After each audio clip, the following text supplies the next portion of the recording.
Hello.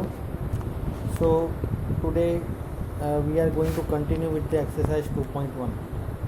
Right, question number 1, 2 and 3 we have completed. So today we will continue with question number 4. Question number 4 we have that we have to state whether it is true or false. Right. So now what we are going to do is that we will be doing over here whatever the statement they have written, we will write it first and then we will be solving it. We will check whether it is true or false. So question number 4 we have, right? So question number 4 we have, that is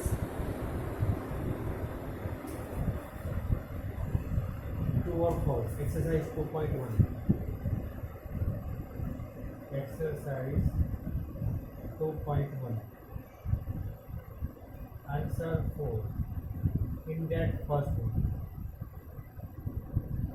P is given m comma n, Q is given n comma n, and they have given that P cross Q is equal to m comma n, then n comma m. Is it true or false? We have to state that, right?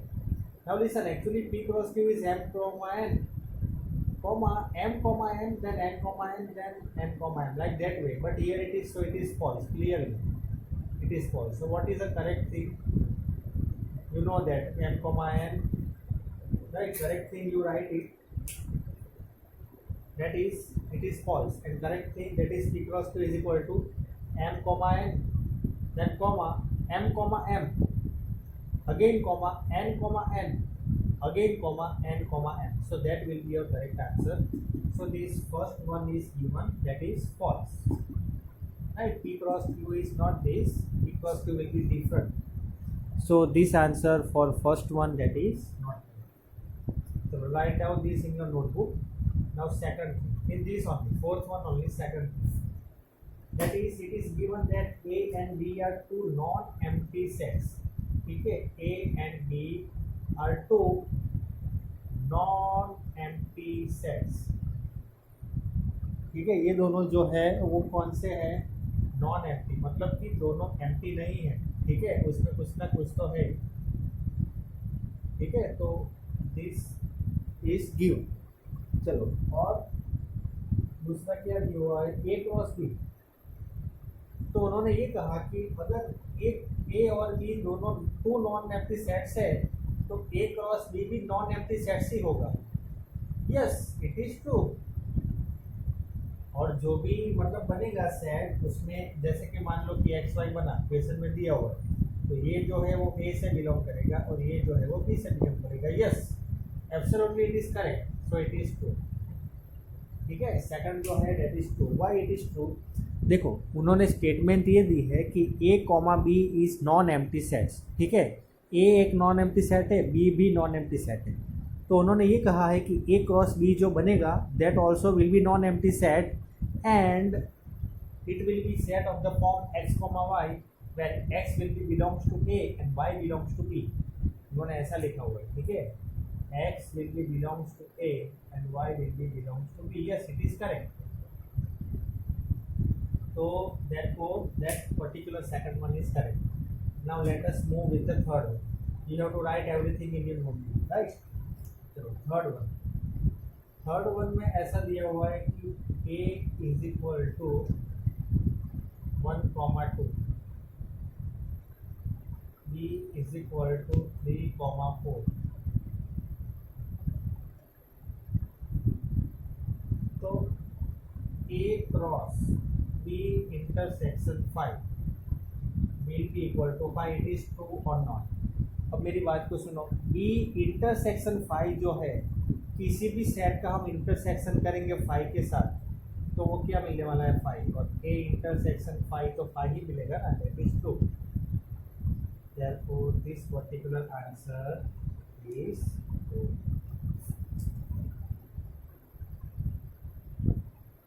Right, this particular answer is true.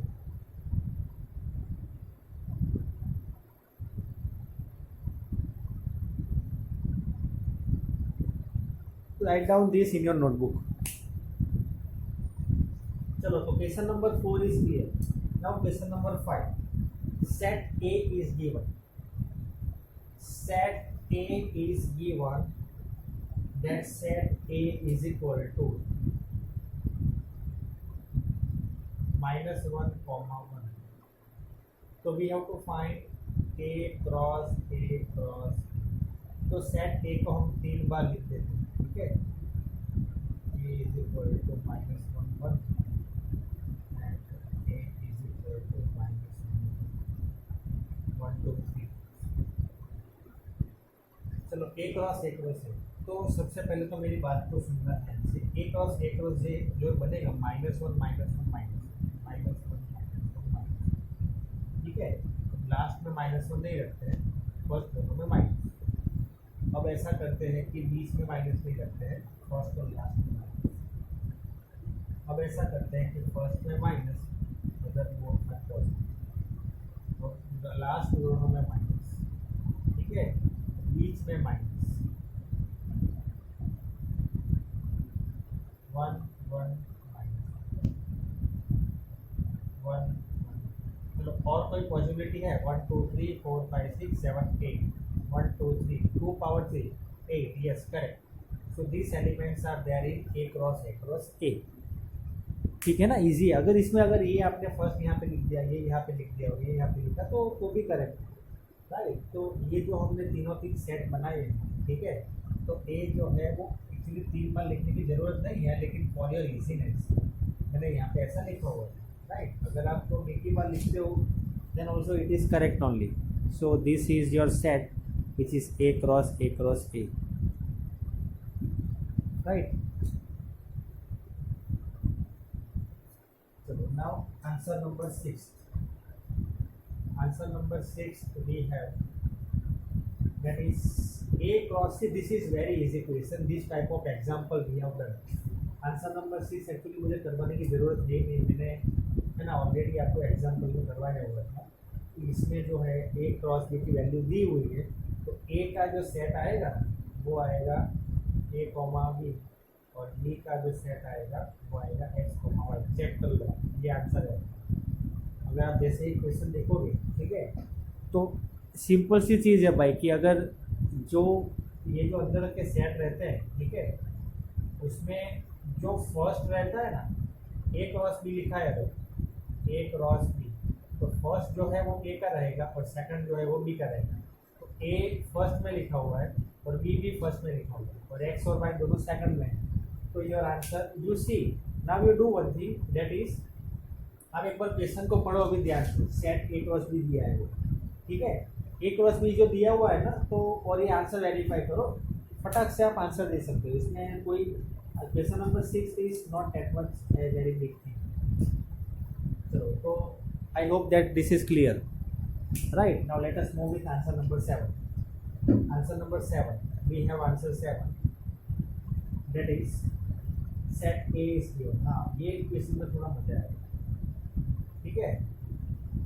Set A is given 1, 2, set B is given 1, 2, 3, 4, set C is given 5, 6, set D is given 5, 6, 7, 8। चलो, तो हमें first में क्या करना है, A cross B intersection C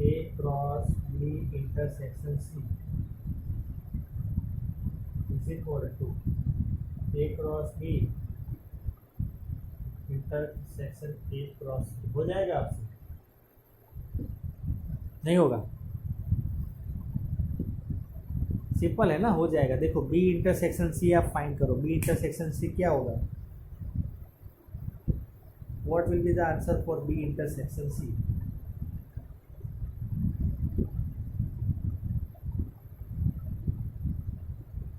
B और C में कोई कॉमन एलिमेंट है? नहीं है, तो 5 होगा, ठीक है।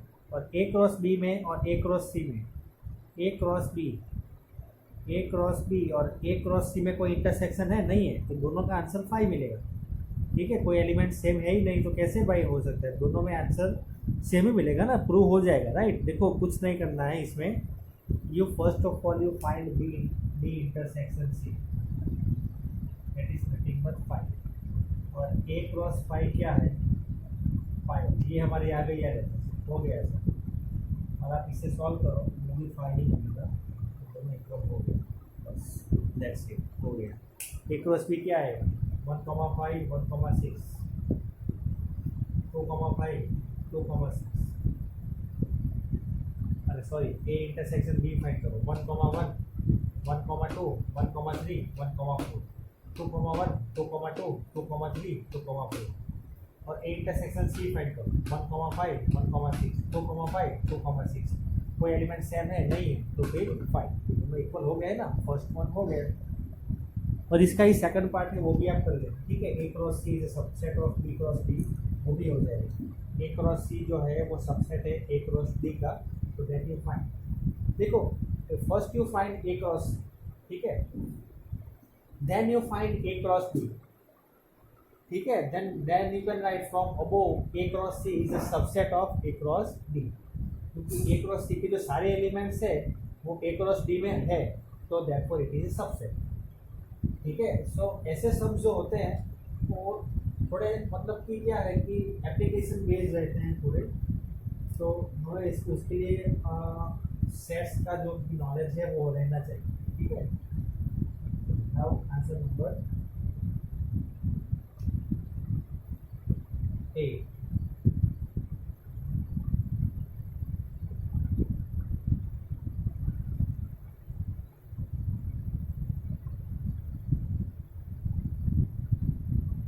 A is equal to 1,2, B is equal to 3,4, तो राइट A क्रॉस B, तो चलो भाई लिख देते हैं A क्रॉस 1,3 1,4 2,3 हो गया। लेकिन हमें ये भी लिखना है कि इसके सारे सबसेट्स, ठीक है, तो मेरी बात को समझो 1 2 3 4 2 पावर 4 करेंगे तो कितना मिलेगा 16, तो इसके कितने एलिमेंट्स होंगे 16 एलिमेंट्स होंगे, कौन से रहेंगे वो मैं आपको सेंड कर दूँगा व्हाट्सएप पर, ठीक है, क्योंकि ये जो है यहाँ पे थोड़ी स्पेस कम पड़ेगी 16 एलिमेंट्स लिखने के लिए। मैं आपको ये जो है व्हाट्सएप के कौन से एलिमेंट्स है वो बताना है हमें यहाँ पे, तो मैं जितने भी एलिमेंट्स है वो मैं आपको 16 एलिमेंट्स व्हाट्सएप कर दूँगा, राइट। जैसे ही मैं वीडियो अपलोड करूँगा उसके साथ में मैं ये भी अपलोड कर दूँगा कि कौन से एलिमेंट्स हैं। तो क्वेश्चन नंबर 9 करें हम, ठीक है, क्वेश्चन नंबर 8 क्लियर हो गया। Question number 9, question number 9 is given that is A and B are two sets। Question number 9 में ऐसा दिया हुआ है कि A और B दोनों सेट्स हैं, ठीक है, और नंबर ऑफ, हाँ ये मज़ेदार क्वेश्चन 9 और 10, इसमें पता चलेगा कि कंसेप्ट क्लियर हुए हैं कि नहीं हुए। मेरी बात को सुनो ध्यान से, अभी भी अगर नहीं हुआ है तो डोंट वरी, इसमें हो जाएगा। 9 और 10 में आप अच्छे से ध्यान दें। A और B जो है वो 2 सेट्स, ठीक है, number of elements of A दिए हुए हैं that is 3, number of elements of B is given that is 2, ठीक है, सब कुछ दिया हुआ है, right, everything this is given, whatever I am writing everything is given.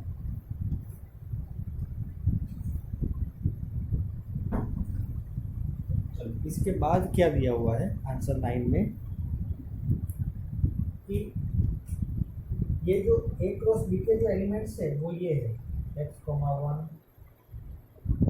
y, 2 और z, 1। ये कौन से एलिमेंट्स है A क्रॉस, ये भी दिया हुआ है। तो हमें क्या करना है, A सेट फाइंड करना है और B सेट फाइंड करना है, और ये भी दिया हुआ है कि x, y, z जो है वो डिस्टिंक्ट मतलब डिफरेंट एलिमेंट्स है। डिस्टिंक्ट का मीनिंग ये होता है कि डिफरेंट। चलो तो कैसे फाइंड करेंगे, our first question is that how we are going to find।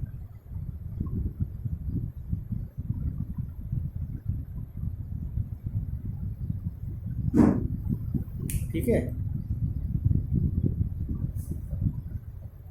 देखो अब मेरी बात को सुनना, यहाँ पे क्वेश्चन इतना बड़ा है ना तो आंसर उतना ही छोटा है। कैसे? अब मेरी बात को सुनो, ये पूरी चीज़ क्वेश्चन में दी हुई है और मैंने आप लोगों को ये कहा कि फर्स्ट एलिमेंट जो है वो इसका आएगा।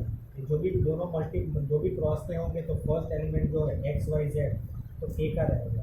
तो ए का कौन सा एलिमेंट से? X Y Z. क्यों? क्योंकि दिया हुआ है कि नंबर ऑफ एलिमेंट्स 3 ही है, तो एक्स वाई जेड अलग अलग हुए ना नंबर, तो हो गए। तो अब बी की, अब now it is question of B. तो बी में कितने एलिमेंट्स और कौन कौन से? तो दिया है कि भाई 2 एलिमेंट्स, तो कौन से बचेंगे? 1 2 और 1 तो कॉमन है इसमें, तो 1 कॉमन 2 हो गया ना। सिंपल। क्या था? कुछ भी डिफिकल्ट था? कुछ भी तो नहीं है कि नहीं? तो ये सारी चीज़ जो है वो क्वेश्चन में दी हुई है। 1 2 3 एंड 4 लाइन जो मैंने लिखी यहाँ तक, ए से लेके एलिमेंट्स तक पूरा दिया है। ये दोनों मैंने आंसर लिखे। आपको एग्जाम में डायरेक्टली मत लिखना है, ठीक है? मैं आपको बताऊंगा एग्जाम में कैसे लिखते हैं। ये तो अंडरस्टैंडिंग के लिए हमें करना है कि ये सब चीज़ जो होती है वो कितनी ईजी है, ठीक है? तो हम जितना हो सके उतना मैथ्स में हम ईजी बनाएंगे, कंसेप्ट बेस्ड पढ़ाई करेंगे, राइट? तो ऐसे अगर कोई भी क्वेश्चन आए आपको तो आप ऐसे ही आंसर करें, राइट? और एग्जाम में कैसे लिखना है मैं आपको बताऊंगा, दैट यू डोंट वरी। लेकिन ये कंसेप्ट आपको समझ में आना चाहिए, दैट इज़ वेरी इंपॉर्टेंट कि ये कहाँ से आया। तो इसको देख के ही आप पता चलो एक्स वाई एंड जेड, चलो बता दीजिए, और 1 और 2 और 1, तो 1 और 2 है वो भी, दैट्स इट। अब उसे कैसे लिखना है एग्जाम के तौर पे तो मैं आपको वो बताऊंगा, that you don't worry, but concept अभी आप समझ लो, राइट? चलो answer 9 right now this in your notebook. Now answer 10। Answer 10 we have, ये भी एक बहुत मजेदार question. Cartesian product of A and B have 9 elements, ठीक है? कार्टेशियन प्रोडक्ट मतलब कि number of A cross A elements कितने हैं? 9। और उसमें से जो है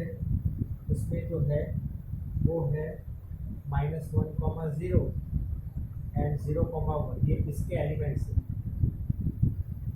2 ही दिए हैं, 9 है एक्चुअली, लेकिन उसमें से 2 दिए, ठीक है? मेरी बात को समझना ध्यान से, सारे एलिमेंट्स नहीं दिए हैं, सिर्फ 2 एलिमेंट्स दिए हुए हैं मुझे, ठीक है? हमें क्या करना है कि find set A and remaining elements of N cross and remaining elements of N of A cross A हमें ढूंढना है। तो चलो सबसे पहले तो एक काम करेंगे कि नंबर ऑफ ए क्रॉस ए जो है वो 9 है। उसका मतलब ये है कि नंबर ऑफ ए इनको नंबर ऑफ ए भी कितने होंगे? 9 होंगे। तो नंबर ऑफ ए कितने होंगे? 3, तो वो तो हमें पता चल गया है, नंबर ऑफ ए 3 है, ठीक है? अब कौन से 3 आएंगे? अब ए क्रॉस है, 3 एलिमेंट्स है, तो सारे एलिमेंट्स इसके ही तो हुए भाई, ठीक है कि नहीं? है कि नहीं? अगर इसमें 3 एलिमेंट्स है और 0 -1 और 1 हमें दिख रहे हैं यहाँ पे, तो इसके ही तो होंगे, है कि नहीं? तो ये बस हो गया हमारा आंसर। लेकिन हमें ये भी ढूंढना है कि रिमेनिंग एलिमेंट्स ऑफ ए, और कौन से एलिमेंट्स है जो रिमेनिंग है। तो भाई ए क्रॉस ए को मल्टीप्लाई करेंगे तो कौन से एलिमेंट्स रिमेनिंग बचेंगे? -1, -1, -1, -1, 0, -1, 0, 0,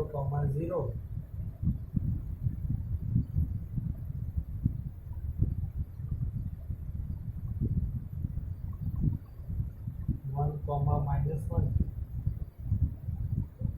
1, 0, 1, 1, 2, 3, 4, 5, 6, 7 और ये 8 और 9 हो गए ना? 9, दैट्स इट। ये रिमेनिंग एलिमेंट्स लिखें, ये 2 भी इसमें ही आते हैं, ठीक है? -1, 0 और 0, 1 भी इसमें ही आएंगे। तो हो गए रिमेनिंग एलिमेंट्स जो है, ये दोनों आंसर है हमारे। ये मेथड है पूरी। और सेट ए ढूंढना था तो सेट ए हमने ढूंढ लिया, और remaining elements of A cross ए वो लिख लिए, ठीक है? Remaining elements of A cross ए हमने लिख लिए,